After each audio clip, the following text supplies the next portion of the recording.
सभी साथियों को वर्मा वास्तवी का अभिवादन, नमस्कार, आदाब।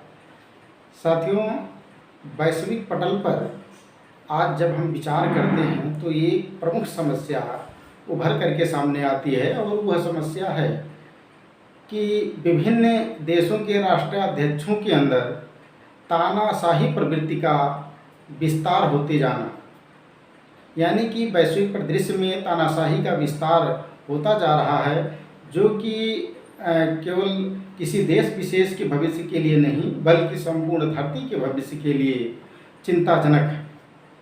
तानाशाही प्रवृत्ति के विस्तार पर जितना हो सके उतना जल्दी नियंत्रण बहुत आवश्यक है। नहीं तो सबको पता है कि आज का दौर परमाणु और हाइड्रोजन बमों का दौर है और ये घातक हथियार अब तानाशाहों के हाथों में पहुंचने लगे हैं, जिससे पूरी धरती संकट में नज़र आने लगी है।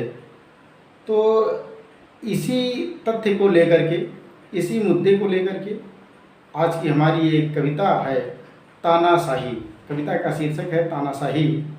आप इस कविता को सुने और मनन करें, यह विचार करें कि यह कविता वैश्विक परिदृश्य में बढ़ती तानाशाही प्रवृत्ति को किस तरह से रेखांकित करती है और उसको तत्काल रोके जाने के लिए इसमें जो आह्वान किया गया है वो कितना सारगर्भित और उचित है।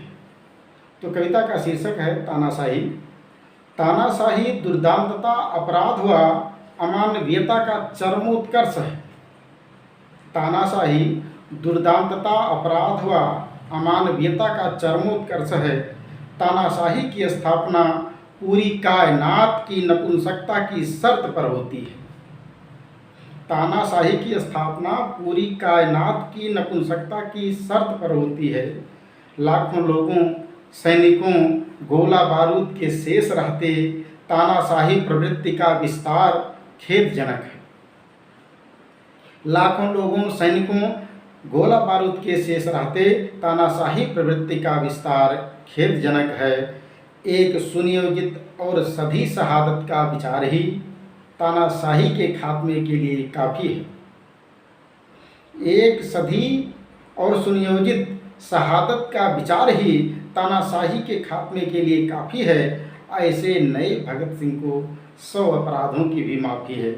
यदि ऐसा कोई नया भगत सिंह पैदा होता है जो तानाशाही के खिलाफ एक्शन लेता है तो ऐसे भगत सिंह के 100 अपराधों की भी माफ़ी कर दी जाएगी।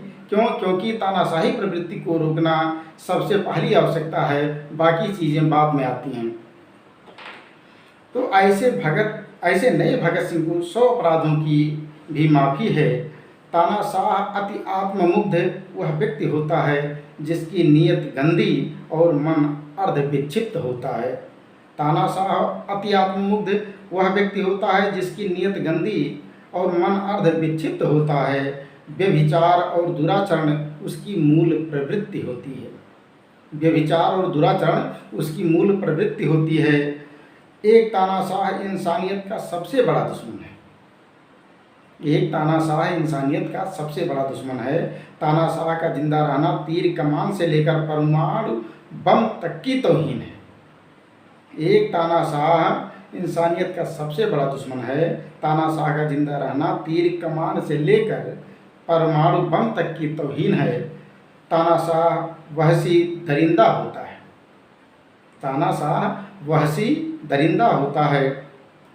अपने कुकृत्यों पर वह कहाँ शर्मिंदा होता है। इंसानियत और धरती का बोझ रहता है जब तक वह जिंदा रहता है। तानाशाह वहशी और दरिंदा होता है। अपने कुकृत्यों पर वह कहाँ शर्मिंदा होता है। इंसानियत और धरती का बोझ रहता है जब तक वह जिंदा होता है।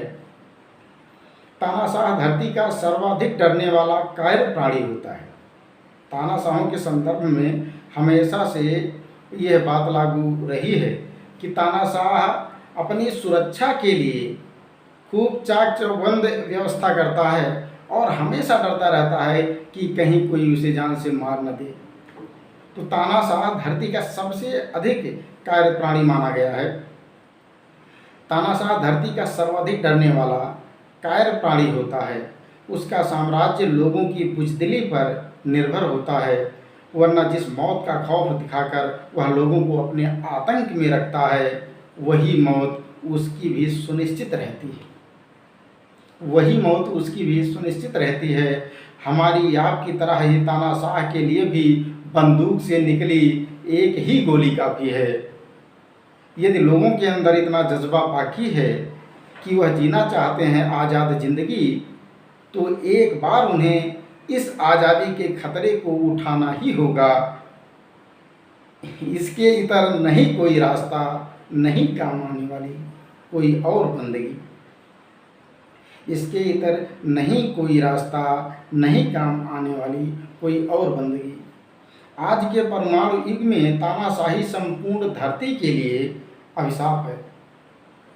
आज के परमाणु युग में तानाशाही संपूर्ण धरती के लिए अभिशाप है।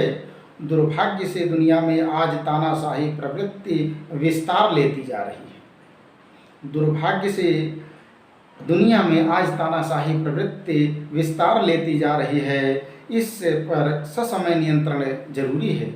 इस पर ससमय नियंत्रण जरूरी है। तानाशाह के हाथों में परमाणु हैं। महाविनाश की बस एक क्लिक की दूरी है। महाविनाश की बस एक क्लिक की दूरी है।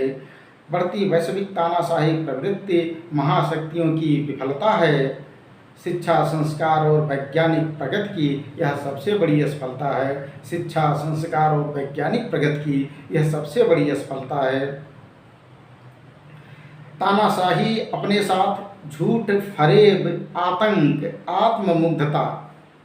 तानाशाही अपने साथ झूठ, फरेब, आतंक, आत्ममुग्धता, व्यभिचार, मिथ्याचार और परसत्ता अपहरण लाती है।